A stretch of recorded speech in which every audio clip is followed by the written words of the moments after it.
warahmatullahi wabarakatuh buat yang Waalaikumsalam warahmatullahi wabarakatuh. Dan shalom buat rekan-rekan sekalian yang non-muslim. Terima kasih atas waktu yang diberikan.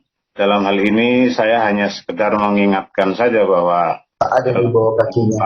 Bahasan tema malam ini menyangkut tokoh-tokoh yang saling keduanya dihormati oleh penganutnya masing-masing ya. Jadi jangan sampai ada bahasa-bahasa yang sifatnya menghujat atau bernada melecehkan. Ya, saya dalam dialog ini saya harapkan bahwa dari pihak ini, pihak kedua belah pihak untuk bertanya dan menyodorkan satu dalil atau bukti saja, akan tetapi bahwa penjelasan masing-masing itu adalah sudah sesuai dengan keimanannya masing-masing. Ya, sudah keimanan, jadi tidak mengasumsikan andainya ada dalil-dalil yang misalkan bersinggungan, silahkan disodorkan, artinya bertabrakan, saling bertahan, maksudnya gini, dalam satu pihak ada dalil yang bertabrakan atau tidak sinkron atau kontroversi, itu dipertanyakan saja dan apapun jawabannya itu itulah menurut keimanan dari pihak yang menjawab. Jadi tidak akan ada ayel-ayelan atau kontok-kontokan mendasarkan pada asumsi-asumsi liar. Hal ini untuk tetap menjaga kondusivitas dalam dialog lintas agama ini. Itu saja dari kami, dan ingat harus menjunjung tinggi etika berdialog dan tidak saling menghujat atau menyerang pribadi satu sama lain. Itu saja dari saya. Terima kasih. Saya kembalikan kepada moderator. Ya, baik. Terima kasih Pak Agus Supeno. Sangat baik sekali prolognya teman-teman. Dan saya harap itu dari kedua belah pihak narasumber dapat melakukannya dengan baik ya. Karena diskusi ini kita harus jalankan dengan sangat kondusif. Dari pihak Kristen ada Pak Malik dan dari pihak Islam ada Pak Romli. Baiklah, tanpa berlama-lama, kita pertama sekali untuk membuka penistaan dari kekristenan dari Pak Malik. Oke, puji Tuhan, segala puji dan sembah sebelumnya kami ucapkan kepada Tuhan Yesus yang Maha Kuasa. Agung namanya, besar kuasanya, terpujilah ia di segala zaman untuk selama-lamanya sampai selama-lamanya. Amin, puji Tuhan. Kemudian saya ucapkan shalom dan assalamualaikum kepada saudara kita Kristen dan sahabat kita yang rutin meminta petunjuk, yaitu teman-teman kita Islam. Selamat datang di MFK. Untuk pembuka ini, tema meneruskan yang kemarin karena ada rasa penasaran dari Pak Romli tentang kerasulan Rasul Paulus dan Muhammad. Mungkin saya share screen. Jadi di sini akan saya awali dengan Yeremia 31 ayat 31 sampai 34. Sesungguhnya akan datang waktunya, demikianlah firman Tuhan, akan mengadakan perjanjian. Aku akan mengadakan perjanjian baru dengan kaum Israel dan kaum Yehuda. Bukan seperti perjanjian yang telah kuadakan dengan nenek moyang mereka pada waktu aku memegang tangan mereka untuk membawa mereka keluar dari tanah Mesir. Perjanjianku ini telah mereka ingkari, meskipun aku menjadi Tuhan yang berkuasa atas mereka. Demikianlah firman Tuhan. Nah, kemudian di sini juga ada narasi dalam Alkitab yang menegaskan bahwa demikianlah firman Tuhan, bahwa aku menghukum orang-orang yang telah bersunat kulit katanya. Nah, kemarin sempat menjadi konflik yang lumayan seru ya, di mana Rasul Paulus dianggap membelokkan Taurat karena masalah sunat. Nah, sekarang kita bahas tentang sunat yang diajarkan Rasul Paulus. Dalam Roma ayat 25-29, tadi sudah ada ayatnya bahwa Tuhan akan menghukum orang-orang yang bersunat. Nah, hal ini juga seiras dengan apa yang Rasul Paulus sampaikan. Jadi untuk Anda yang bersunat, hati-hati. Roma 2 ayat 25-29, sunat memang ada gunanya jika engkau mentaati hukum Taurat. Nah, di sini sudah bisa kita garis bawahi. Sunat adalah untuk orang-orang yang mentaati hukum Taurat. Jadi jika Anda bersunat, pertanyakanlah kepada diri Anda, apakah Anda menuruti hukum Taurat? Kalau enggak, ya hati-hati. Kemudian di sini, jika kamu melanggar hukum Taurat, maka sunatmu tidak ada lagi gunanya. Jadi jika orang yang tak bersunat memperhatikan tuntutan-tuntutan hukum Taurat, tidakkah ia dianggap sama dengan orang yang telah disunat? Nah, kemudian di sini juga Rasul Paulus mengajarkan bahwa Abraham ketika dia menerima perjanjian daripada Tuhan, menerima firman Tuhan, itu diperhitungkan sebagai suatu kebaikan. Nah, di sini posisi Abraham, dia belum bersunat, tapi itu sudah diperhitungkan sebagai iman. Jadi yang mau ditekankan kepada Rasul Paulus adalah, jika kamu bersunat tapi kamu melanggar hukum Taurat, itu salah. Tapi jika kamu tidak bersunat, lagi pula karena kamu bukan orang Yahudi, tapi kamu mentaati seluruh hukum Tuhan, di mana Tuhan juga telah berfirman, akan mengukir Taurat dalam hati setiap insan, dan itu juga tergenapi dengan kedatangan Tuhan Yesus dalam Yohanes 4 ayat 22 sampai 24. Nah, ini membuktikan bahwa orang-orang yang tidak bersunat itu adalah orang yang benar juga. Gitu loh. Nah, penekanan-penekanan di sini juga lihat ya di sini. Kalau memang Rasul Paulus dituduh sebagai penghujat atau misalkan penyeleweng ajaran Tuhan Yesus, mari kita lihat surat-suratnya Rasul Paulus. 1 Timotius 2 ayat 1 sampai 7. Ya. Pertama-tama aku menasehatkan, naikkanlah permohonan, doa syafaat dan ucapan syukur untuk semua orang, untuk raja-raja dan untuk semua pembesar. Di awal suratnya aja Rasul Paulus sudah mengajarkan nasihat yang baik. Makanya saya heran terhadap polemikus di luar sana. Ketika membaca Alkitab itu bagaimana sih cara pandang mereka? Kok sampai segitunya menilai Rasul Paulus? Sedangkan di sini aja Rasul Paulus menasihatkan hal yang baik. Naikkanlah permohonan, doa syafaat, doakan juga untuk orang-orang, doakan untuk pemerintahan dan juga pembesar-pembesar. Loh, ini ajaran yang salah apa? Salahnya di mana ajaran seperti ini? Nah, kemudian di sini juga kita bisa lihat di ayat 5, karena Allah itu Esa, dan Esa pula yang menjadi perantara antara manusia dan Allah, yaitu Yesus Kristus. Rasul Paulus mengajarkan keesaan. Salahnya di mana? Kok sampai Rasul Paulus dianggap sebagai suatu pembelot? Nah, dari sinilah mengapa Kristen juga mengakui Rasul Paulus sebagai rasul yang mulia, salah satu dari sekian banyak rasul yang mulia, di antaranya juga selain Petrus, Yohanes, Apolos, dan lain sebagainya. Karena ajarannya tidak ada yang salah. Jadi untuk Anda polemikus di luar sana kalau menganggap Rasul Paulus salah, sepertinya cara Anda membaca Alkitab yang salah. Urat mata Anda keseleo mungkin. Nah, kemudian kita lanjut. Ini kisah para Rasul 17 dari ayat 22, ini yang paling saya sukai. Karena di sini Rasul Paulus sangat menekankan, kita lihat ya. Rasul Paulus melarang yang namanya penyembahan berhala. Hai orang-orang Athena, aku lihat dalam segala hal kamu sangat menyembah kepada dewa-dewa. Terima kasih Pak Malik, waktu telah habis. Iya. Ya. Terima kasih Pak Malik telah menyampaikan opening statement dari pihak kekristenan. Saya harap juga dari pihak Islam juga menyampaikan sesuai dengan iman masing-masing ya. Silahkan Pak Romli, 5 menit. Waktu akan dimulai ketika Anda berbicara. Assalamualaikum warahmatullahi wabarakatuh untuk teman-teman sebangsa dan setanah air. Assalamualaikum warahmatullahi wabarakatuh untuk teman-teman seiman, seagama. Begini, sebetulnya mengomentari pendapatnya Abah Malik barusan, saya akan membaca banyak ayat ini.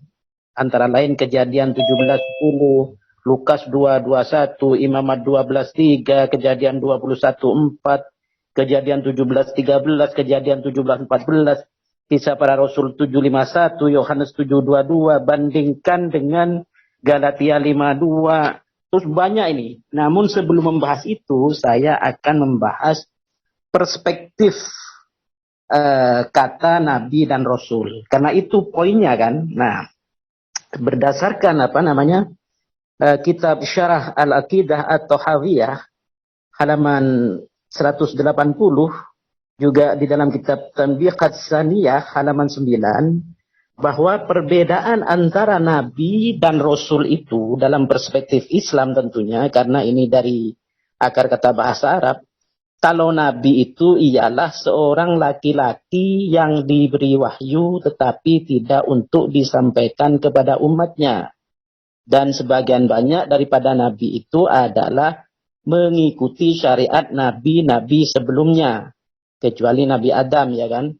Sedangkan Rasul adalah menurut Syekh Ibnul Abdil Azzi, juga menurut Syekhul Islam Ibnu Taimiyah dan yang lain-lain, bahwa seorang rasul itu adalah seorang laki-laki ya yang diberi wahyu dan diperintahkan untuk menyebarkan wahyunya itu kepada umatnya. Biasanya disertai dengan tantangan. Itu yang pertama. Jadi mengkonfirmasi itu ada sebuah hadis ini diriwayatkan oleh Ibnu Hibban bab zikru tamtsilil Mustafa ma'al anbiya biqasril mabni juz 14 halaman 361. Saya baca cepat begini. Dari sahabat Abu Hurairah radhiyallahu taala anhu, aku mendengar baginda Nabi sallallahu alaihi wasallam bersabda, "Ana aulan nasi bi ibni Maryam. Al-anbiya'u auladu al-latin wa laysa baini wa bainahu nabiyyun." Ini kuncinya saja. Aku baginda Nabi sallallahu alaihi wasallam adalah orang yang paling dekat. Maksudnya saling mengenalnya lah dengan Ibnu Maryam, maksudnya Isa Yesus alaihissalam. Para nabi itu adalah anak-anak seibu. Ya, dan tidak ada nabi antara aku dan dia. Ini hadisnya sahih. Jadi antara beliau, antara Nabi Isa dengan Nabi Muhammad itu tidak ada nabi. Tidak ada rasul. Karena apa? Karena berdasarkan berdasarkan hadis mana ini? Karena waktunya cuma 5 menit ya. Hadis yang diriwayatkan oleh Ibnu Hibban dan diriwayatkan oleh Ahmad bin Hanbal menyebutkan bahwa jumlah nabi itu sebanyak 124.000 dan 315 diantaranya adalah rasul. Jadi kalau nabi itu bersifat umum sesuai pengertian tadi, kalau rasul adalah nabi yang bersifat khusus. Artinya tidak semua tidak semua nabi itu adalah rasul dan semua rasul itu pasti nabi. Nah, karena dengan pengertian itulah, maka apakah layak disebut misalnya paman ya, saya menyebut paman terhadap Pamanda Saulus dan Paulus ya, karena saya tidak boleh menyebut dengan ucapan yang merendahkan terhadap semua keturunan Bani Adam. Ayatnya jelas, walaqad karramna Bani Adam. Jadi terhadap Saulus, paman Saulus, Paulus, saya menyebutnya dengan panggilan kehormatan paman gitu. Karena ada ayatnya, walaqad karramna Bani Adam. Jadi dengan pemaparan dua pondasi nas dari Quran dan hadis itu, maka dalam perspektif Islam, Pamanda Saulus Paulus tidak bisa disebut nabi, apalagi rasul, ya kan? Karena secara etimologis pengertian nabi itu kan dari akar kata bahasa Arab ya. Kecuali kalau tidak memakai kata nabi dan rasul, nabi itu berasal dari akar kata an-naba. An-naba itu artinya pemberi kabar gembira, ya kan? Seperti Injil itu kalau tidak salah pengertiannya kabar gembira kan? Terus kalau Rasul adalah utusan, bukan sembarang utusan, di sini adalah utusan Allah tentunya berdasarkan pengertian tadi dari kitab Syarhul Aqidah atau Hawiyah. Terima kasih Pak Romli, waktu telah habis. Ya, terima kasih ya Pak Romli. Saya tekankan kembali buat teman-teman dari kedua belah pihak narasumber. Ya, fokus pada iman masing-masing. Ketika bertanya, baru kita bertanyakan pihak sebelah ya Pak ya. Mohon kerjasamanya ya. Siap, Komandan. Iya, terima kasih. Geng. Ya, baik. Kita mulai ya. Kita mulai dari Pak Romli bertanya kepada Pak Malik. 1 menit bertanya Pak, 5 menit menjawab. Waktu akan diputar ketika Anda bertanya Pak Romli. Silahkan. Ya, jadi saya menemukan ini terhadap tadi itu, mohon nanti disanggah dengan dalil juga bahwa dalam perspektif kami, perspektif hadis dan sunnah itu Pamanda Saulus Paulus itu bukan nabi apalagi rasul. Sekarang begini, ada termaktub di dalam Matius 24 al 5, Matius 24 11. Ada juga di Matius 10, 2 dan 4. Ada juga di Roma 1, 1 Korintus 1:1, 2 Korintus 1:1, Galatia dan sebagainya, di sini menyatakan tentang nabi palsu. Ya kan? Nah, berdasarkan beberapa ayat ini, apakah layak bahwa yang disebut nabi palsu itu adalah Pamanda, Saulus, Paulus, ya kan? Saya ulangi lagi ma'khadnya atau marji'nya, literaturnya, salah satunya. Matius pasal 7 ayat 15 sampai 17, Matius pasal 24 ayat 4 sampai 5, Matius 24. Ya, Pak, ya sudah. waktunya sudah habis. Ya, Komandan, enggak apa-apa. Baik, saya harap Pak Malik menangkap ya pertanyaan dari Pak Romli. 5 menit, Pak. Waktu dimulai ketika Anda berbicara.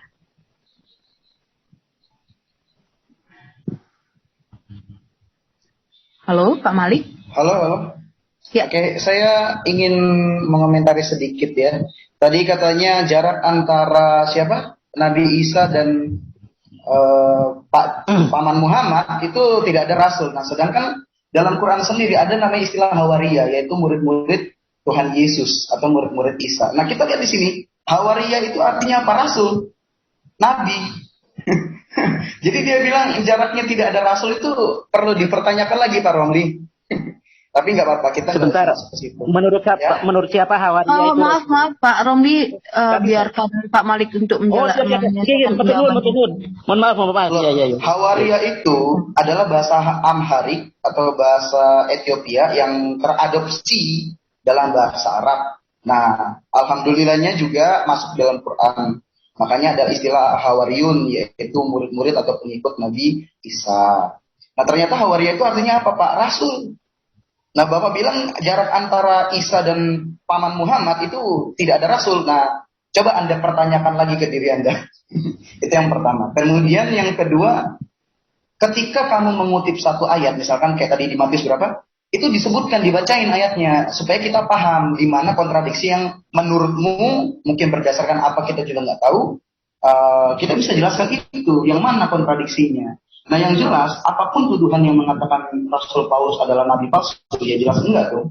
Justru seperti yang saya paparkan di awal, tanpa menyerang keyakinan siapapun, bahwa Rasul Paulus ini adalah rasul yang memang diutus langsung oleh Tuhan Yesus. Bahkan ajarannya nggak bertentangan dengan Pancasila.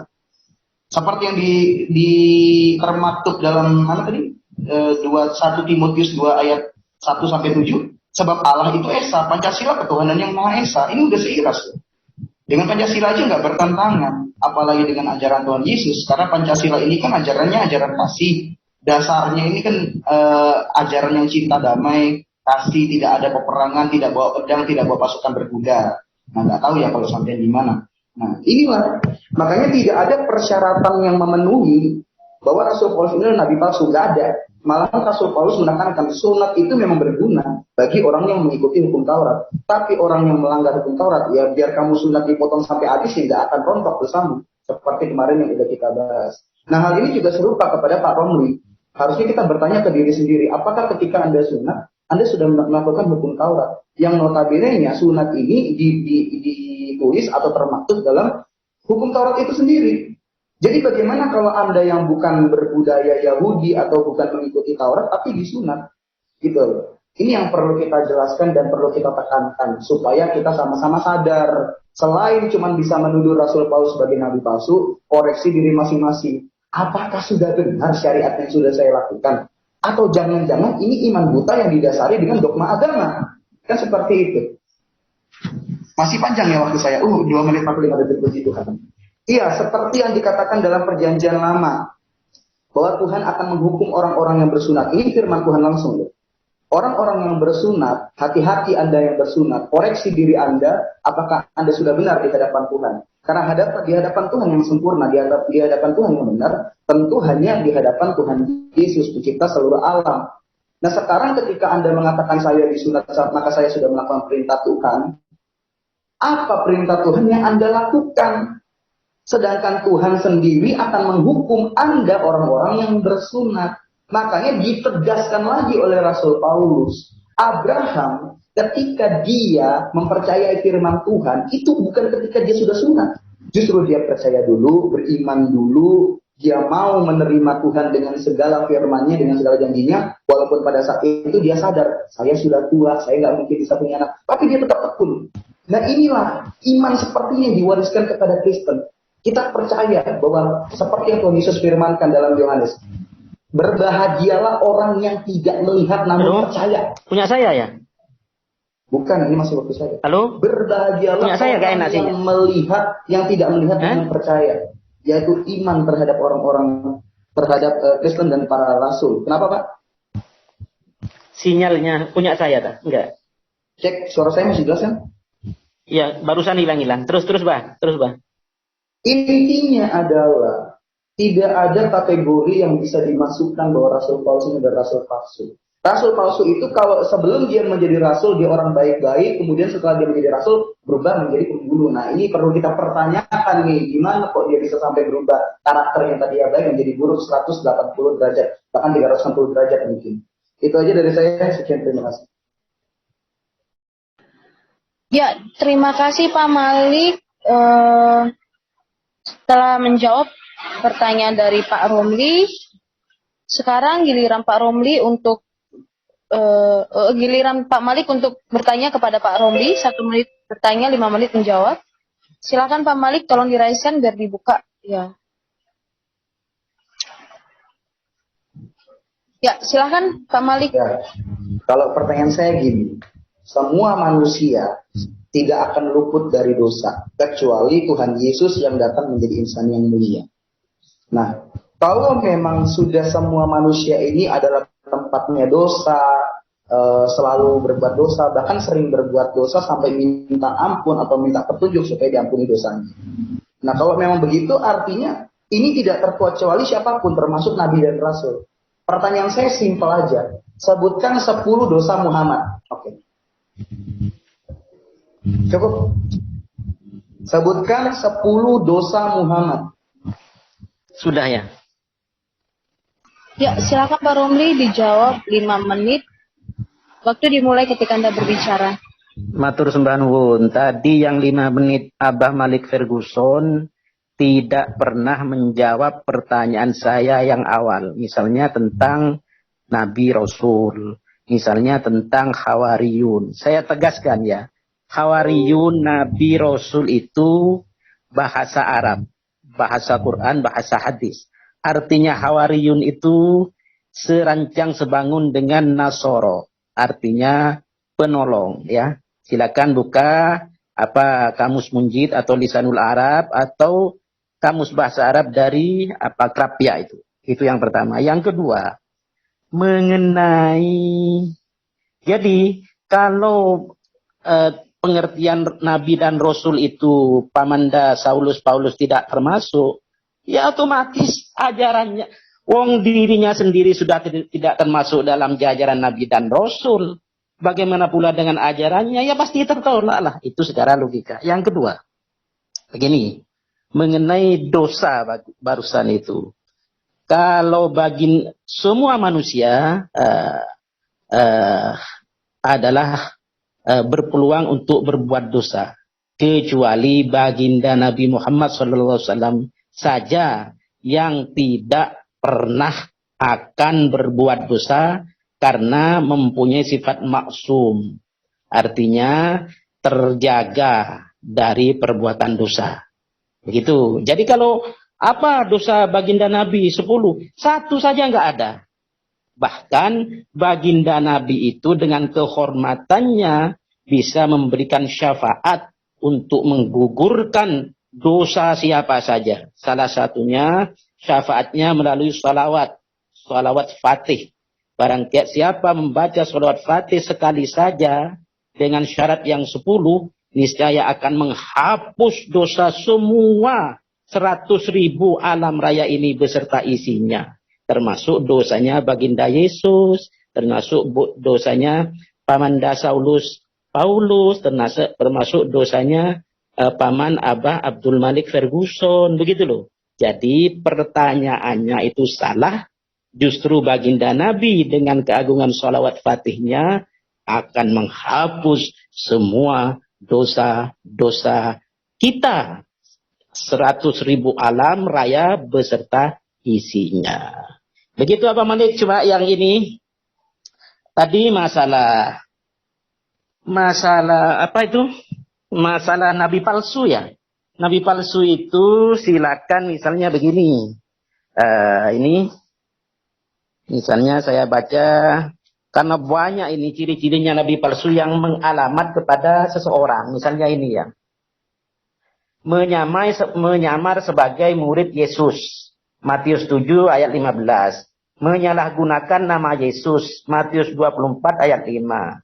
Dan mengaku sebagai Mesias untuk menyesatkan banyak orang. Matius 24 ayat 5 dan Matius 24 ayat 11. Nah, nabi palsu itu berasal dari golongan mereka sendiri.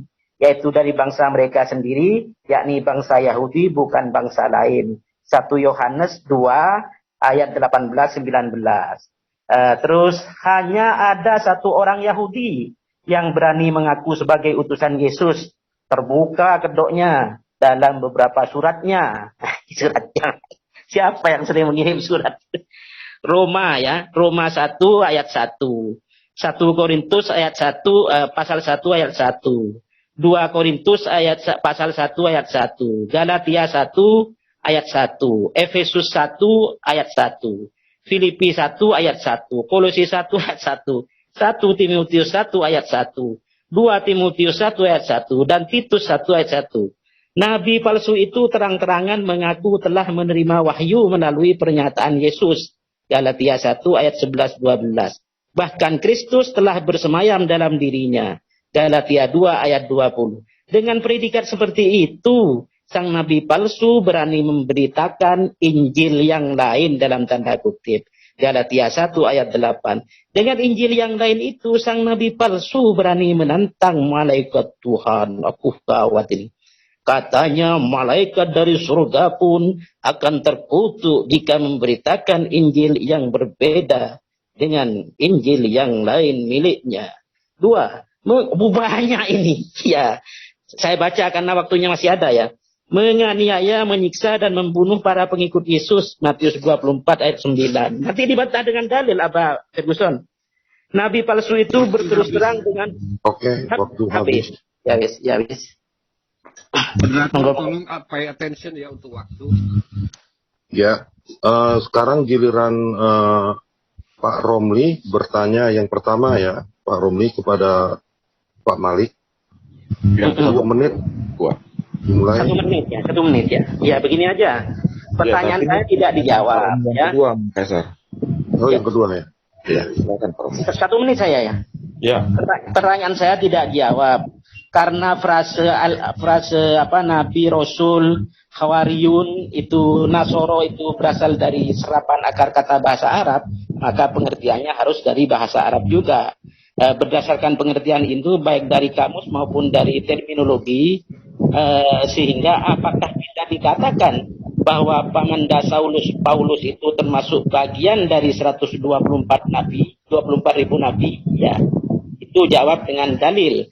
Bahwa ayat yang tadi mengatakan hadis riwayat Ibnu Hibban itu dan hadis Al-Bukhari juga Imam Muslim dan lain-lain itu, bahwa antara baginda Isa Yesus alaihissalam dengan baginda Rasulullah sallallahu alaihi wasallam tidak akan pernah ada seorang nabi pun, apalagi seorang rasul. Apakah dengan demikian positioning Pamanda Paulus termasuk disebut rasul juga? Waktu habis. Ya, Pak Malik sudah mengerti pertanyaannya? Iya. Oh, silakan dijawab. Lagi-lagi, kenapa membawa satu dalil tapi nggak dibacain dalilnya apa gitu loh? Yang menurutmu bertentangan itu yang mana? Dibacakan kayak saya nih ya. Kita main data di sini, kita main dalil. Contoh kata Hawariyun, ternyata serapan dari mana tadi? Serapan dari bahasa Amhari. Tuh, bahasa Amhari ini Pak. Hawariyah. Jadi Hawariyun masuk dalam Quran. Alhamdulillah Pak, masuk dalam Quran. Nah, sekarang ini sudah langsung menggugurkan statement Anda tanpa dasar bahwa Hawariyah itu bahasa Arab. Dan saya suka dengan jawaban Anda tadi ketika mengatakan Muhammad itu salawatnya bisa menghapuskan dosa seluruh alam. Saya pegang ya omongannya ya. Sekarang kita lihat dalam Al-Imran ayat 135. Iya. Ya, kita lihat di sini dalam Al Imran 135. Perhatikan saudara-saudara dan penonton sekalian, ya. Dan siapa lagi yang dapat mengampuni dosa selain daripada Allah? Ini dipertanyakan loh. Hanya Allah satu-satunya oknum yang bisa menghapuskan dosa. Tapi ternyata menurut Islam kawakan seperti siapa? Pak Romli ini, dosa Muhammad juga nggak pernah berbuat dosa. Makanya ada istilah Muhammad itu dosanya yang terdahulu dan terkemudian sudah terampuni, gitu kan? Terus gini loh Pak, kalau emang siapa? Makanya aku khawatir. Salawatnya Muhammad ini bisa menghapuskan dosa, artinya sebentar, jangan dipotong dulu. Artinya di sini ada dua oknum yang bisa menghapuskan dosa nih, yaitu Allah. Padahal ada jelas di sini nih, siapa yang dapat mengampuni dosa selain daripada Allah? Nah, yang saya khawatirkan dari banyak Islam kawakan adalah kalian ini pilihannya cuma dua. Kalau nggak mengkultuskan Muhammad, menjajarkan Muhammad setara dengan Allah, ya atau enggak kalian nggak tahu banyak tentang Muhammad.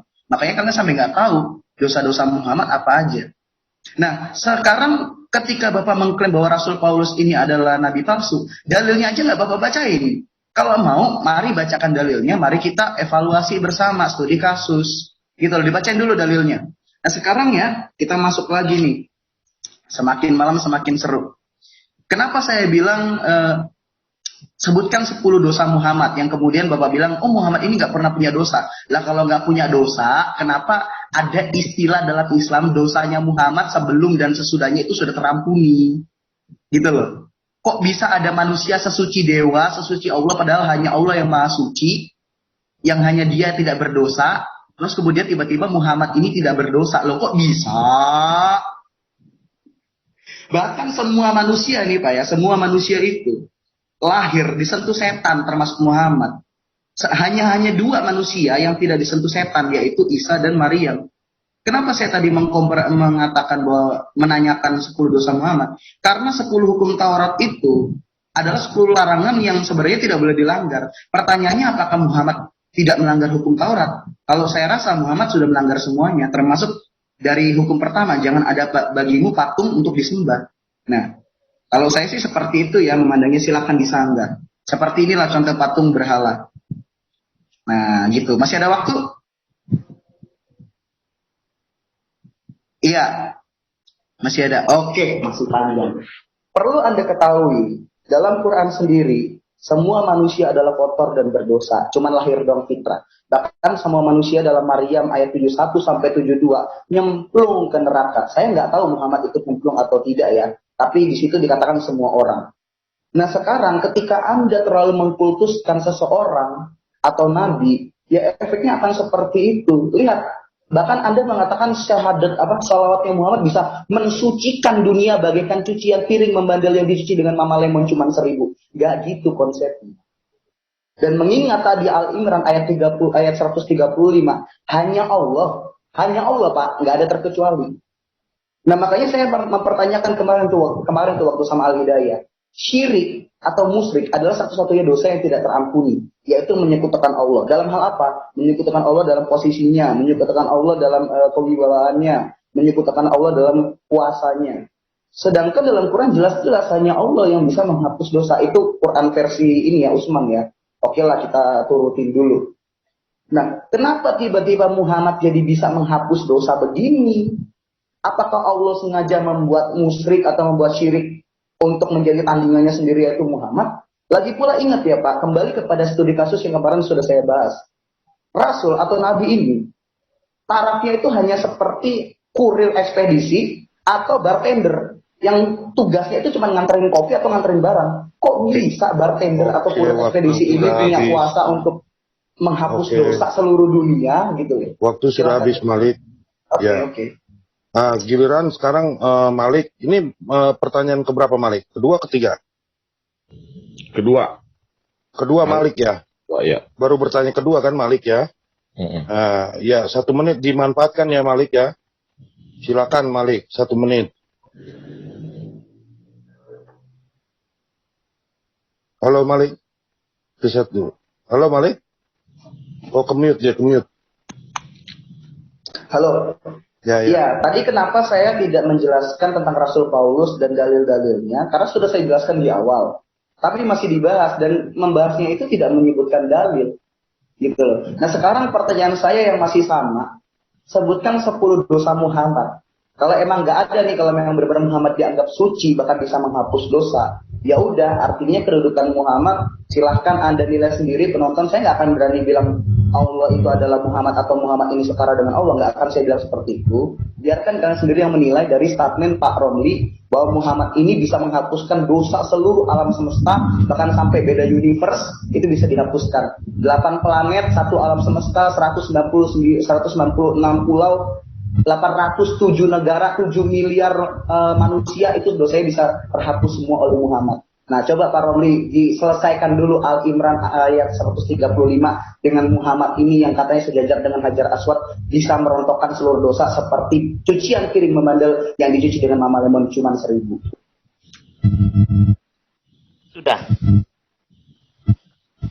Sudah Bang? Halo? Udah, waktunya udah habis kan? Iya, saya ya sekarang. Hah? Mana moderatornya ini? Ya. Halo. Ya, sekarang Bapak, sekarang. Ya, silakan Pak Romli, silakan. Ya, Pak Romli, 5 menit Pak ya. Ya 5 menit. Jadi 5 menit saya pakai teh santai. Begini. Mulai tadi Abah Malik Ferguson ini tidak menjawab dengan terminologi Nabi Rasul Nasoro Hawariyun itu apakah layak Pamanda Paulus disebut Nabi apalagi Rasul, itu tidak pernah dijawab. Yang kedua, bahwa menjawabnya itu pakai dalil. Saya tadi sudah katakan nubuat tentang Nabi palsu itu saya sudah baca itu tadi. Kalau saya membaca lagi habis waktu saya. Ada Yohanes, ada Matius, macam-macam. Itu tadi saya baca dalil, Bang. Bukan ngarang.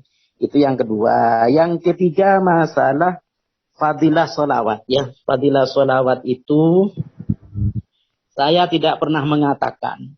Ya, simak dengan pendengaran yang enak. Saya tidak pernah mengatakan bahwa baginda Nabi dapat menghapus dosa, tidak.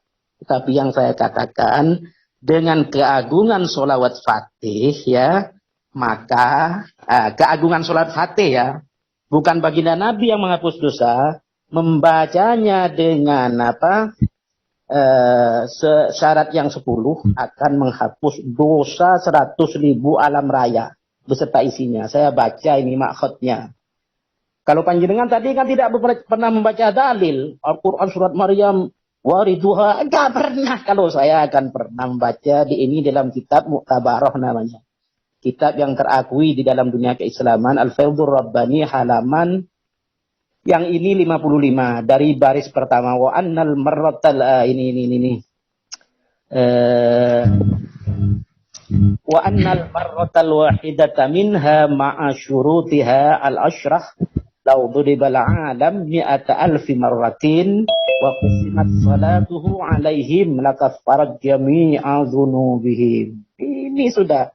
Dan sak temeni lek wong moco sepisan wae dari sholawat fatih dengan syarat sing 10 ya, maka seandainya alam ini dan isinya dikalikan 100.000 ping 100.000 kali wa kusimat sholatuhu alaihim, maka akan mampu pembacaan sholawat fatih dengan 10 syarat itu lakaffarat jami'ahum, akan menghapus dosanya 100.000 alam raya beserta isinya. Paham? Bukan baginda Nabi. Siapa yang menghapus dosanya? Allah lah. Karena keagungan sholawat fatih. Karena Allah sangat mencintai terhadap keagungan baginda Muhammad SAW sesuai dengan hadis laulaka ma khalaqul aflaka, atau hadis lain awwala ma khalaqa ma khalaqallahu nura nabiyyika ya Jabir dan semuanya bahwa Kalau tidak karena engkau ya Muhammad, kalau tidak karena engkau ya Muhammad, itu firman-Nya Allah, maka aku Allah tidak akan pernah menciptakan siapapun, tidak akan menciptakan baginda Yesus alaihi salam, tidak akan menciptakan Bunda Maria, tidak akan menciptakan surga, neraka, alam raya, galaksi, Andromeda, tidak akan menciptakan malaikat dan semuanya. Karena apa? Karena kecintaan Allah terhadap positioningnya baginda Nabi. Laulaka ma khalaqtul aflaka. Sesuai dengan ayat, Innallaha wa malaikatahu shalluna 'alan nabi. Ya ayyuhalladzina amanu shallu 'alaihi wa sallimu taslima. Setemene Allah dan semua malaikatnya itu telah sedang akan terus-menerus bersolawat kepada baginda Nabi. Maka hai orang-orang yang beriman, bersolawatlah dan bersalamlah kamu sekalian dengan sebaik-baiknya. Nah, oleh karena itu, aku mau ngomong apa wis begini. Ada suatu hadis yang berbunyi begini.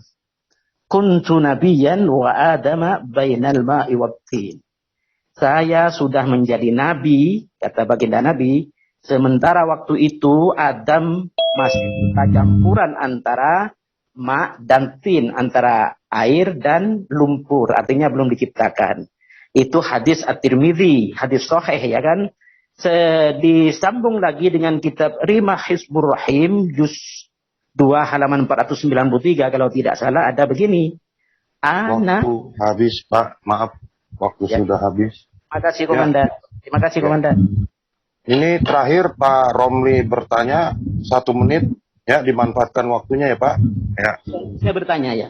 Ya. Jadi saya kalau bertanya itu, yang pertama jawab saja. Karena di Alkitab itu mengambil frase Nabi Rasul, maka dengan pengertian frase Nabi Rasul sesuai dengan hadis tadi saya bacakan, apakah Pamanda Saulus Paulus itu layak disebut Nabi apalagi Rasul?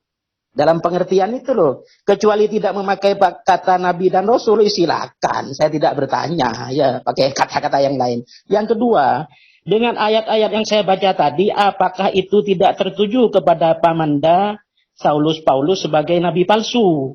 Banyak ayatnya ini. Matius 7, 15, 17, Matius 24, 45 saya baca tadi itu. Itu masih sedikit itu, masih banyak terusannya. Kalau sampai pagi ngalah-ngalai orang tadarusan ini. Kan begitu. Itu saja dijawab Abah Malik. Kalau baginda Nabi tidak pernah punya dosa, yang mengatakan dosamu yang lalu dan yang akan datang diampuni, itulah maksud dari kata-kata maksum, terjaga. Begitu Abah Malik Ferguson yang Terima saya... kasih. Waktu sudah habis. Pak Malik ada 2 pertanyaan ya. Oh, di mute ya. Mute. Ya, ada 2 pertanyaan Malik ya. Udah paham pertanyaannya Malik? Tuh. Halo, ringkasnya gimana? Coba diulang Pak Romli, bisa 2 pertanyaan tersebut tadi? Begini, kata Nabi dan Rasul itu serapan dari bahasa Arab, sehingga pengertiannya harus memakai bahasa Arab. Sedangkan sudah saya sebutkan, apakah dengan pengertian itu Pamanda Saulus Paulus termasuk bagian dari 124.000 Nabi apalagi Rasul, pertama. Yang kedua, ayat-ayat yang menerangkan tentang nubuat Nabi palsu, banyak ayatnya ini, ratusan ini, yang saya baca tadi itu. Apakah itu tidak menuju kepada Pamanda Saulus? Oke, udah dapat poinnya. Hah? Udah dapat poinnya. Udah, saya jawab ya. Ya sudah, jawab aja. Oke, jawab 5 menit waktu. Ya, pertama ini ya, biarkan penonton menilai.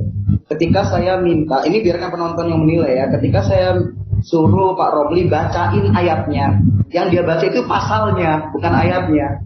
Dia membangun suatu narasi untuk mengatakan Rasul Paulus ini bukan nabi, berdasarkan hanya membaca pasal. Kita mana ngerti, karena dia membaca Alkitab itu dengan asumsinya sendiri, asumsi suka-suka dia sendiri gitu. Tadi sudah saya baca. Biarkan penonton. Saya baca lagi, ntar lagi wis. Kamu membaca pasal, Pak. Sebentar, diam dulu. Ini waktu saya. Ngerobot aja.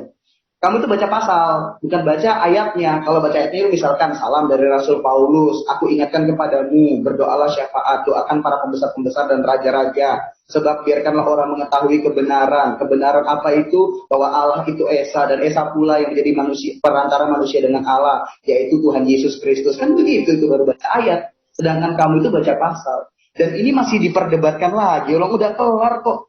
Ini loh Pak, Rasul Hawaria itu serapan dari bahasa Amharik, atau ya repotnya gini nih, kalau ngomong sama orang yang nggak ngerti ini bahasa gitu loh. Ini ya, lihat nih, Hawaria itu bahasa Amharik, Pak. Ini nih, Pak, lihat nih, ya, lihat ya. Hawaria, Hawariyun.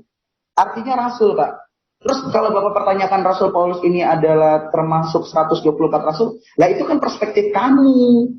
Kamu yang mempercayai ada 124 Rasul, ada 2000 lebih Rasul. Ya kita kan nggak seperti kamu, gitu loh. Jangan dipaksa. Kalau mau jabarkan dulu 124 Rasul ini siapa, gitu loh. Biar bisa kita jelas maksudnya gimana. Berdasarkan etimologi Rasul atau Nabi, Rasul ya, Rasul Paulus memang Rasul. Apa buktinya? Dari kemarin udah dibahas sih sebenarnya, cuman kenapa ya selalu suka mengulang-ulang gitu loh. Dan masalah dosa Muhammad juga belum clear itu. Nih, Kisah Para Rasul 9 ayat 13 sampai 17, udah nggak usah dibacain lah ya, bisa baca sendiri. Bahwa Ananias diutus Tuhan Yesus untuk membaptis Rasul Paulus sebagai Rasul Tuhan Yesus. Udah clear. Dua masalah clear ya. Nah sekarang yang masih saya penasaran ini, hanya Allah yang suci. Hanya Allah yang maha suci. Kok bisa ada oknum di dunia ini yang bisa tidak berdosa? Sekarang gini Pak, dengerin baik-baik ya. Kalau memang Muhammad tidak berdosa, anggaplah Pak, paman Muhammad tidak berdosa. Kenapa ada istilah dosa Muhammad itu diampuni sebelum dan sesudahnya? Kalau emang dia gak berdosa nih, kenapa ada istilah dosa Muhammad diampuni sebelum dan sesudahnya? Itu pertama. Kedua, Anda mengatakan apapun lah itu, Anda mau katakan salawat ini, salawat itu, intinya salawat kepada Muhammad, kan untuk Muhammad itu maksudnya. Nah sekarang kalau memang salawat ini bisa menghapus dosa, ini sudah bertentangan dengan Al-Imran ayat 135. Saya baca loh tadi ayatnya. Beda dengan kamu, kalau kamu tuh baca pasal bukan baca ayat. Ini salah. Ayat di situ mengatakan hanya Allah yang bisa menghapus dosa, mengampuni dosa. Sedangkan kamu memaksakan salawat juga bisa menghapus dosa. Sama memaksakannya kayak Hajar Aswad bisa menghapus dosa. Padahal kita tahu hanya satu-satunya Tuhan yang berkuasa untuk itu. Gitu loh. Kamu bilang dari salawat itu Allah yang menghapus dosa. Artinya Allah sudah menciptakan syirik. Syirik untuk dirinya sendiri. Makanya yang saya khawatirkan dari kebanyakan Islam kawakan seperti kamu, Romli, kamu ini entah diperhadapkan dalam dua pilihan. Pertama, kamu terlalu mengkultuskan Muhammad sampai nggak tahu dosa-dosanya Muhammad. Kedua, kamu nggak tahu sama sekali tentang Muhammad dan hanya makan dogma aja, sampai kamu nggak tahu kalau Muhammad ini pernah berbuat dosa. Karena sampai ada istilah dosa Muhammad sebelum dan sesudahnya itu diampuni, gitu loh. Kalau kita main petak umpet waktu kecil ya, saya waktu kecil main petak umpet ada istilah anak bawang. Anak bawang ini diberi hak istimewa. Semakin dia terlihat lemah, semakin dia terlihat tidak berdaya, maka semakin besar hak istimewanya. Nah mungkin posisi Muhammad juga seperti ini, seperti anak bawang. Saking banyaknya dosanya, sampai dia harus diampuni dosa sebelum dan sesudahnya. Gitu loh. Ini dulu dikelirkan. Gitu ya. Oke. Masih ada waktu 31 detik. Jadi kenapa saya bertanya, cuman 10 loh dosanya Muhammad, sampai gak ada, sampai gak bisa menemukan. Ini kan saking parahnya kalian dalam memahami suatu kajian Nabi atau Rasul. Saking parahnya itu. Sampai 10 dosanya aja gak ketemu. 10 itu sedikit. Sedangkan manusia ini setiap hari tempatnya dosa. Gitu loh. Kok bisa sampai gak ketemu? Apa kalian pernah mengkultuskan? Terus saking gak tahunya tentang apa yang Muhammad lakukan. Gitu. Ya sekian. Oke, waktu sudah habis. Terima kasih.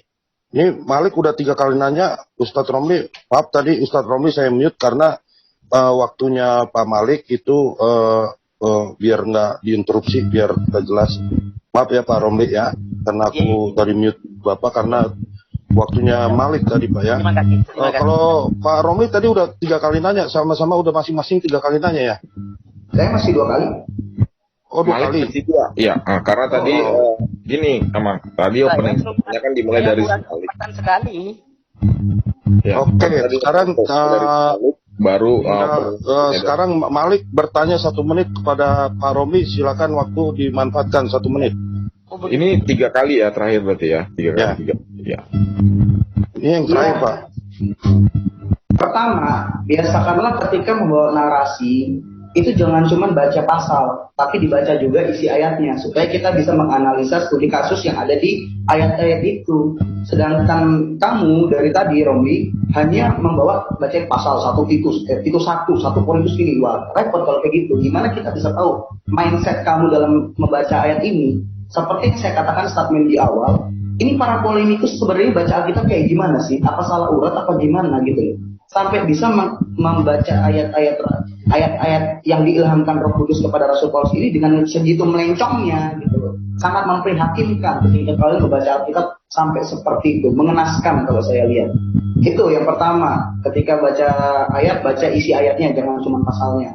Kedua, seperti yang saya tanyakan tadi, ya, ini dosa-dosa Muhammad cuma 10 doang loh, 10 doang. Saya nggak minta daftar riwayat dosanya dari dia lahir, dari dia orok sampai dia segede-gede gaban, enggak. Gue nggak minta seperti itu. Gue hanya minta Sudah 1, habis. 10. Oke. Ya, Pak Romli paham 2 pertanyaan Malik?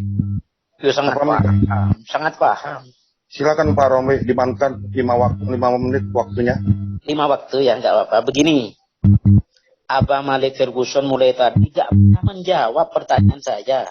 Nabi Rasul dalam paradigma keislaman, karena frasenya diambil dari frase bahasa Arab. Rasul itu. Jangan mengambil dari frase yang lain. Kalau mengambil dari frase yang lain, silakan pakai frase bahasa panjenengan. Itu tidak pernah dijawab. Mulai dulu. Yang kedua, dituduh saya tidak baca ayat. Saya baca aja. Cuma sebagian ya. Misalnya ini. Nabi Baladu itu terang-terangan telah perkataan Yesus. Silakan baca lebih jelasnya di Galatia 1 ayat 11. Bahkan telah bersembahyang. Mohon maaf Pak Romli, boleh mic-nya dibetulin dulu, soalnya suara Pak Romli hilang-hilang, timbul tenggelam. Ya di stop dulu waktunya ya. Stop, waktu saya stop. Ya Pak Romli, bisa Dibenarkan dulu mic-nya. headsetnya tuh masih berbunyi Pak. Saya keluar dulu, mari ini masuk. Iya. Hmm.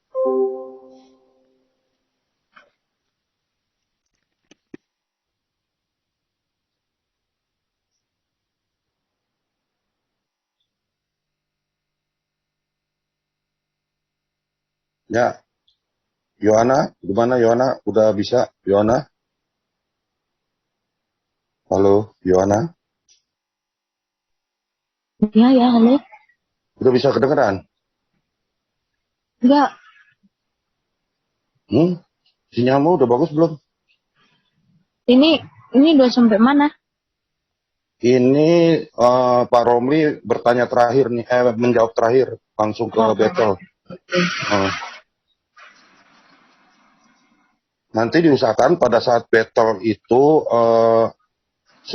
tem pertama 10 menit satu bertanya satu pihak, dielaborasi sampai 10 menit, baru 10 menit kedua sebaliknya gitu.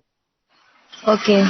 Baik, jadi dari 20 menit tadi, 1 kali bertanya untuk menjawab sama 10 menit ya. Kemudian Dielaborasi. tanya juga untuk 10 menit yang menjawab yang dari pertanyaan Halo, tadi. begini.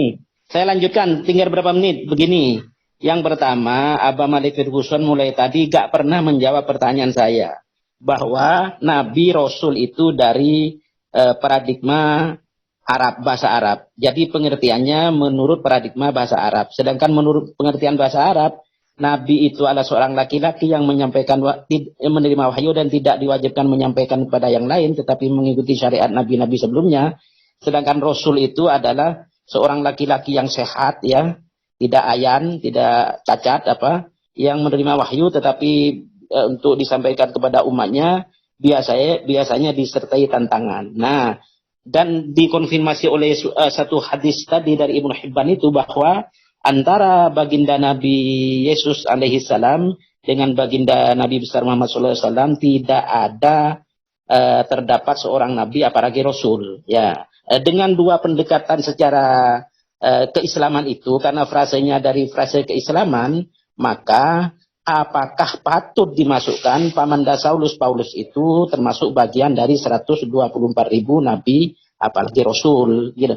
Kalau memang tidak bisa jangan dipaksakan. Artinya cabutlah LAI itu yang menggunakan frase nabi dan rasul, pakai frase yang lain, saya tidak akan menuntut, begitu loh. Itu yang pertama. Yang kedua, tadi dikatakan saya tidak pernah membaca ayat. Saya sering membaca ayat tentang preposisi nabi palsu itu, misalnya ini. Nabi palsu itu terang-terangan mengaku telah menerima wahyu melalui pernyataan Yesus. Silakan lebih jelasnya di Galatia 1 ayat 11-12. Bahkan Kristus telah bersemayam dalam dirinya. Galatia 2:20. Banyak ini tadi. Saya baca ini. Saya tidak hanya membaca ayat doang. Itu nanti jawab dengan dalil. Kalau itu arahnya bukan kepada Pamanda. Itu yang kedua. Yang ketiga, Abah Malik Ferguson mulai tadi memframing Hajar Aswad, ini sholawat, Tuhan suci, apa tidak mensyirikkan. Panjenengan ngerti artinya syirik. Syirik itu adalah menduakan Allah dalam hal tauhid, rububiyah, uluhiyah, asma wa sifat dan af'al. Selama itu apa diberikan oleh Allah sendiri, ya enggak masalah. Allah itu mensandingkan dirinya dengan baginda Nabi, satu-satunya makhluk yang dicintai, misalnya dalam kalimat tauhidnya, kalimat syahadatainnya menyandingkan kehendak siapa? Kehendak Allah itu. Apakah itu syirik? Ya bukanlah. Wong panjenengan enggak mengerti terminologi syirik kok yo aja. Yang kedua, panjenengan selalu mengatakan yang maha suci. Jadi kalau demikian berarti ada mensyirikkan. Panjenengan kalau tidak mengerti terminologi syirik, jangan koar-koar saja.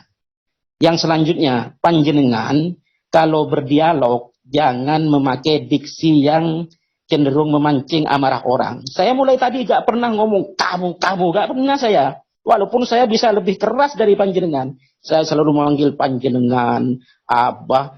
Kalau panjenengan kan kamu gak bisa baca. Diksinya dirubah. Kalau ingin menunjukkan seorang yang akademisi dan seorang yang ilmuwan. Itu ya. Jadi terus terang saja. Selanjutnya monggo. Pertanyaan yang awal saja panjenengan jawab. Jangan mutar-mutar kemana-mana. Jangan. Selesaikan dulu, clearkan dulu tentang frase Nabi Rasul itu. Apakah Pamanda Saulus Paulus masuk di dalamnya?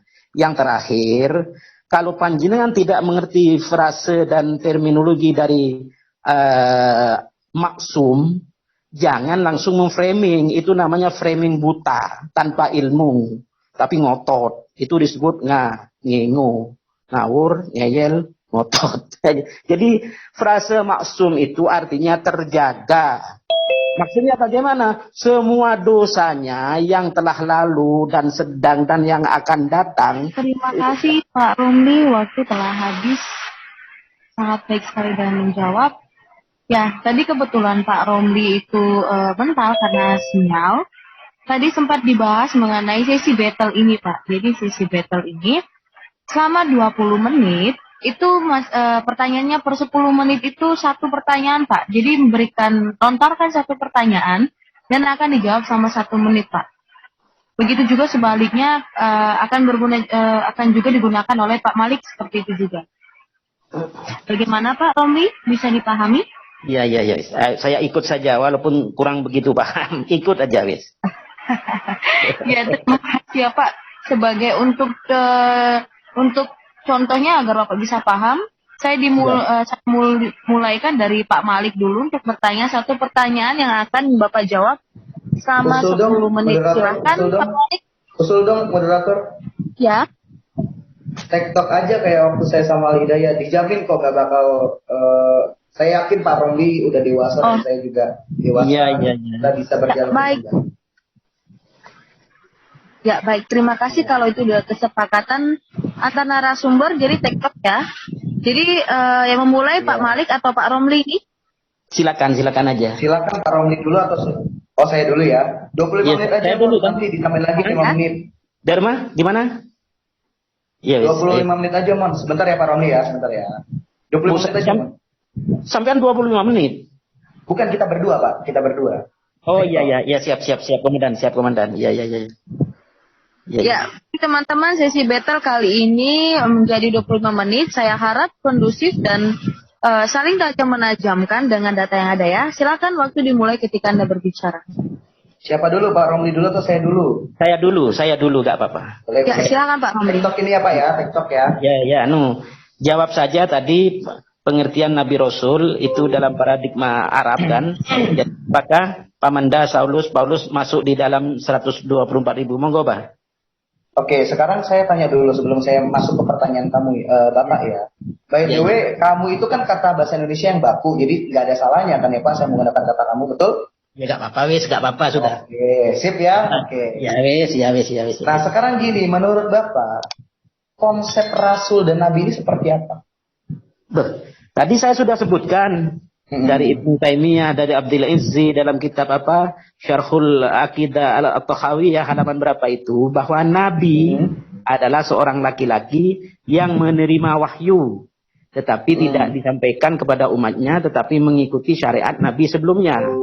Yang kedua, setuju nggak kalau Nabi atau Rasul ini statusnya dia kayak kurir ekspedisi atau bartender yang cuma nganterin kopi?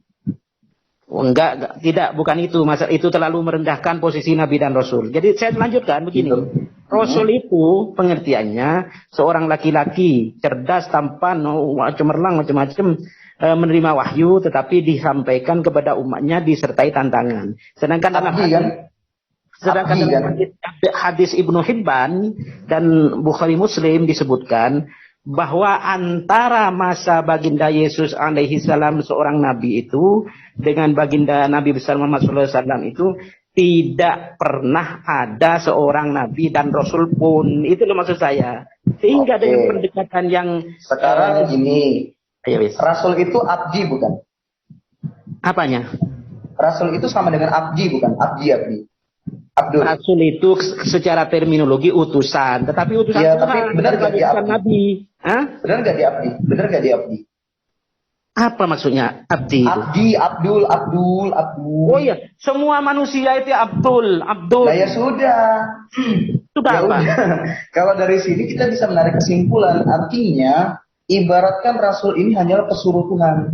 Nabi itu hanya pesuruh Tuhan, alat Tuhan untuk menyampaikan firman-Nya, gitu loh. Jadi kalau kita terlalu mengkultuskan seorang nabi atau terlalu mengkultuskan rasul, ini juga salah. Bukan itu arahnya. Dengan pengertian yang saya sebutkan, apakah Pamanda Paulus itu masuk? Itu aja, jangan kemana-mana. Nah iya, makanya saya tanyakan itu untuk memastikan. Kalau di kami, rasul ini memang adalah seorang hamba, yaitu alat Tuhan untuk menyampaikan firman-Nya.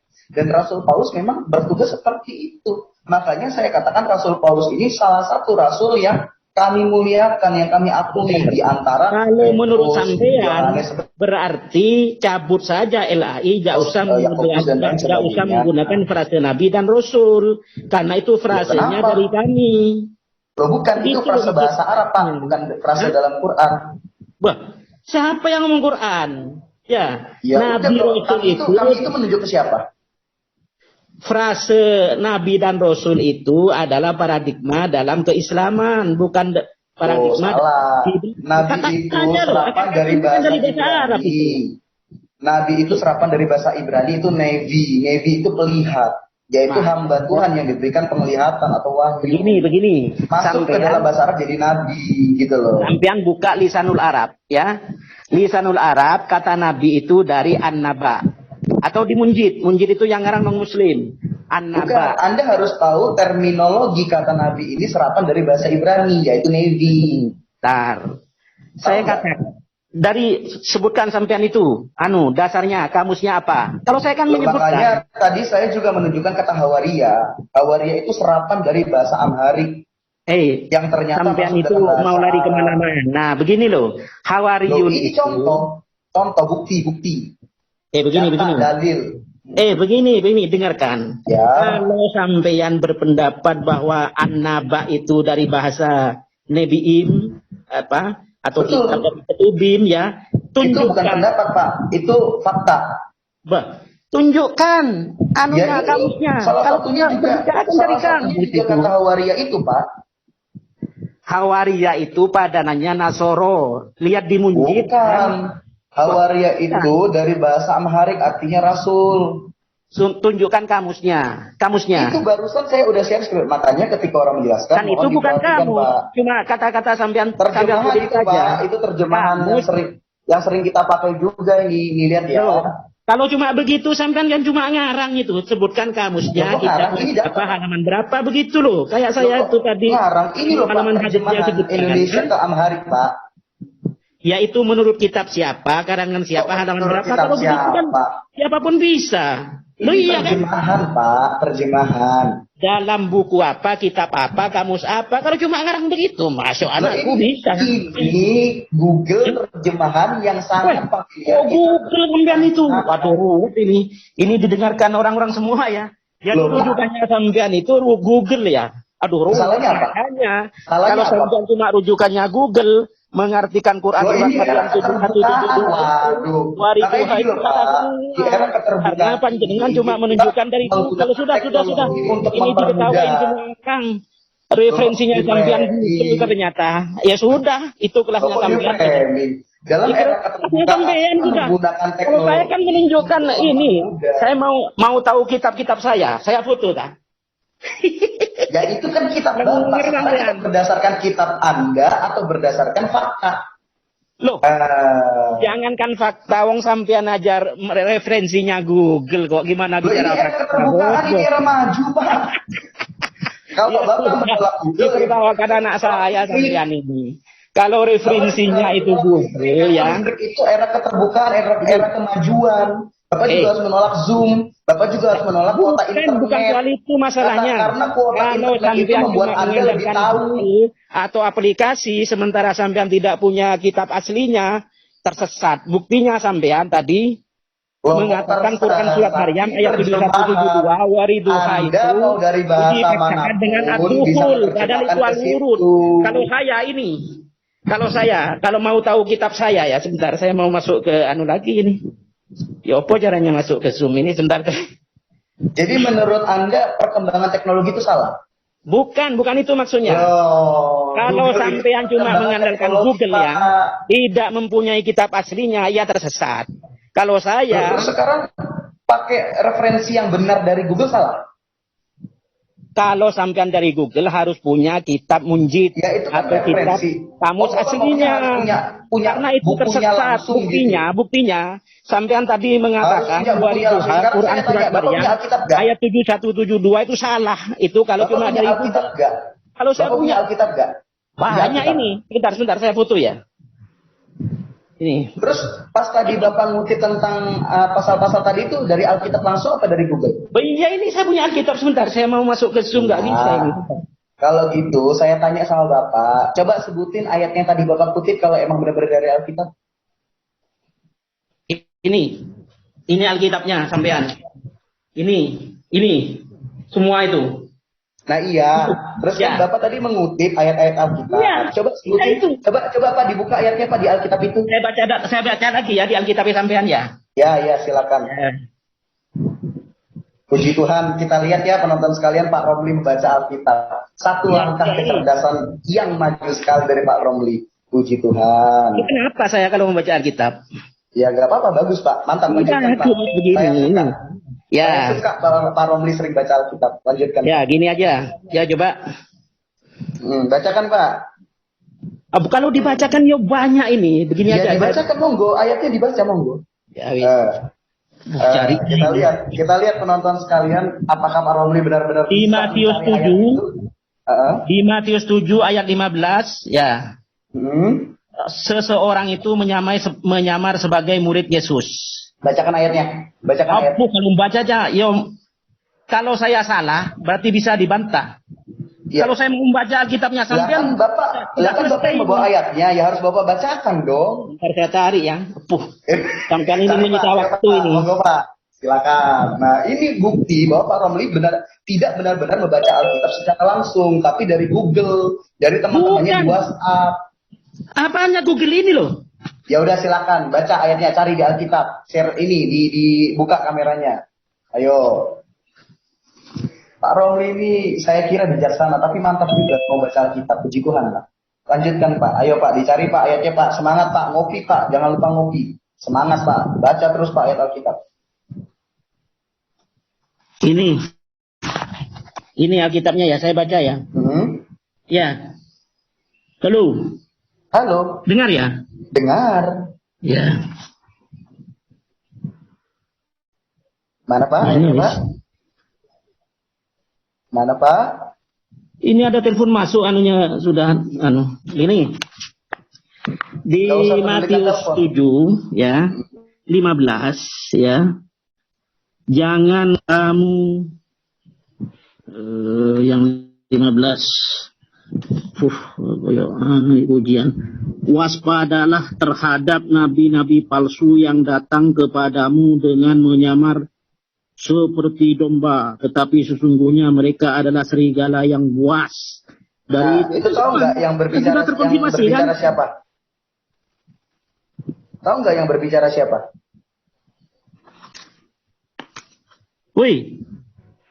Iya, tahu nggak yang Matius berbicara ini. siapa? Matius loh. Sudah, apanya yang salah? Yang berbicara di situ siapa? Ayo, coba kita dengarkan sekali lagi ya teman-teman. Yang berbicara di situ siapa Pak? Baca saja sendiri kamu. Apakah yang saya baca salah gitu aja kok kamu mendikte saya? Sudah baca barusan. Kitab saya bantu karena Bapak kan nggak paham. Apanya tidak paham? Tadi Matius berapa? Matius? Aduh, pakai kacamata lah sampean itu. Loh, Matius berapa Pak? Matius 7 ayat 15, Matius 24 ayat 5, Matius 24 ayat 5, Matius 24 ayat 11, 1 Yohanes 2 ayat 18 19. Bapak. Matius 1 Korintus 1 ayat 1, 2 Korintus 1 ayat 1, Galatia 1 ayat 1 yang datang kepadamu dengan Galatia 1 ayat 11 12. Tapi sesungguhnya mereka adalah serigala buas. Nah, yang berbicara di sini siapa Pak? Sampean artikan sendiri wis. Loh, aku tanya ke kamu, kan kamu yang mengutip ayat itu, yang berbicara di situ siapa? Ya, menurut sampean siapa? Menurut Bapak siapa? Ya menurut sampean. Loh, kan Bapak yang ngutip dalil itu. Loh, kenapa? Menurut saya. Lah menurut sampean siapa? Ya kalau menurut saya Tuhan Yesus, kalau menurut Bapak siapa? Apakah betul-betul Tuhan Yesus yang berkata? Betul. Sekarang saya tanya, apakah penulis Injil itu sesaman dengan Yesus? Betul, ini sesaman. Ini muridnya Tuhan Yesus ini Matius. Berdasarkan apa? Berdasarkan sejarah. Sejarah mana? Sejarah gereja. Tunjukkan bukunya. Saya punya buku yang menunjukkan hal lain. Bapak tanya semua Kristen, sejarah gereja. Enggak saya tanya ke semua Kristen, saya tanya ke sampean. Sama aja kayak Bapak tanya gini loh, tanyakan ke semua Islam, Enggak usah. Islam itu seperti apa. Saya baca gitu, ya, Pak. saya baca suatu kitab. Dengarkan ini, baik-baik. Ya. Karangan LD Twaili BD. Mohon maaf Ya, kalau saya bacanya sama salah. Alkitab? Ya, itu dalam buku Apa hubungannya sama Alkitab? The Origin and Transmission of the New Testament. Ayo, fokus dulu ke Alkitab. Dijelaskan bahwa penulisan Injil Markus itu tahun 65 sampai 70. Markus, Pak. Sudah, kita lagi masuk kitab sudah Matius. berselang 40 tahun. Matius, Pak, bukan penulisan Markus. Lukas tahun 80. Sudah berselang Salahnya 40 tahun juga. Ya salahnya apa? Penulisan Matius 85 sampai 89. Nah, Sudah itu sangat datanya jauh. salah. Salah. Penulisan Kisah Para Rasul tahun 90. Penulisan Injil Yohanes Yahya tahun 90 sampai tahun 100. Nah, Kitab sekarang Wahyu saya ditulis jelaskan. 95 sampai 100. Kenapa Timotius Alkitab 1 tidak dan langsung 2 dan Titus ditulis zaman tahun Tuhan Yesus? 100-an. Saya jelaskan. Ini jaraknya Oke. 60 Saya jelaskan tahun ya. dari penyaliban. Kenapa Alkitab tidak Itu langsung bisa ditulis dibilang pada zaman muridnya Tuhan Yesus. Yesus? Sanadnya Karena mana? pada waktu Tunjukkan. itu, para Dari kitab murid dalam apa? Kisah Para Rasul Kalau sampean cuma ngomong saja, itu sama dengan untuk bodoh. memberitakan Injil. Tunjukkan, Masih saya fokus sudah memberitakan menunjukkan Injil. referensi. Nah, kemudian Dengan jelas, muncul kitab The Origin and Transmission of the New Testament halaman 51. memalsukan ajaran Tuhan Yesus. Kalau sampean tunjukkan makanya dari para kitab rasul apa? menuliskan kitab Mulai tadi sampean cuma ngomong doang. Injil Tuhan Yesus. Gak ada Itu, referensinya. Pak, paham? Itu artinya bodong, ya. Kok bodoh? Sudah. Apanya yang bodoh? Tunjukkan mana referensi omongannya sampean mulai tadi. Makanya Saya kan sering Injil membaca Yohanes ini, itu referensi-referensi. disebut Injil Sampean nggak pernah membacakan satu referensi saja. Untuk mengajarkan ajaran-ajaran. Apa itu menurut siapa? Mana? Mana referensinya? Ya, itu Jangan ngarang saja kamu dengan ini. Tuhan, gitu loh. Tunjukkan. Jangan ngomong doang. Ini lagi saya tunjukkan. Tunjukkan saya gak butuh omonganmu. Ini saya tunjukkan. Tunjukkan kitabnya, pengarangnya siapa. Saya menunjukkan satu referensi. Matius, Nanti saya baca referensi lagi ya. Dari Bapak Washington Irving. Punya kamu. Buka Lukas 1 ayat 1. Baca saja, jangan cuma Buka ngomong. Lukas 1 ayat 1. Baca saja, jangan ngomong ngalor ngidul. Baca bukunya, karangannya siapa, halaman berapa. Saya tidak menerima ngalor ngidul. Baca Lukas 1 ayat 1. Saya orang ilmiah dan akademisi. Bereferensi. Tidak seperti panjenengan. Mulai tadi gak pernah menunjukkan referensi satupun. Ayo tunjukkan referensinya, foto. Nah, referensi itu Bapak silakan buka Lukas 1 ayat 1. Mana foto? Jangan ngomong, Lukas saya 1 tidak ayat menerima 1 omong di kosong. Alkitab yang Bapak pegang itu ada Ada apa? Panjenengan gak punya. referensi bahwa Alkitab ditulis dengan seksama untuk menghindari Apanya ajaran mana? sesat. Gak usah ngomong doang, Alkitab foto. yang Kan Bapak pegang saya tadi sudah Lukas memfoto. 1 ayat 1. Itu baru satu kamar kitab dan buku saya. Kalau di perpustakaan pondok itu 10 kamar itu. Berarti Bapak nggak paham ya? Ayo kalau dialog dengan saya pakai referensi, jangan ngomong kosong, ngomong doang kalau tadi panjenengan itu. Nggak paham Bapak? Apa mana referensinya foto? Itu Bapak buka di Alkitab. Saya tidak foto. Tadi saya foto kok referensi saya. Panjenengan foto mana? Kalau berdialog. Sudah saya tidak menerima omong kosong. Foto saja. Dari cara berdialog. Foto saja referensinya, gak usah ngomong ngalor ngidul. Cara berdialognya penuh kebencian. Sudah. Moderator, tolong dikontrol moderator. Waktu di stop dulu, waktu stop. Ya. Ya, giliran tadi kan Ustadz Romli yang bertanya ya, Malik ya. Gimana Pak Romli tadi yang bertanya ya? Sekarang bergantian lah, term kedua Malik yang bertanya kepada Ustadz. Silakan.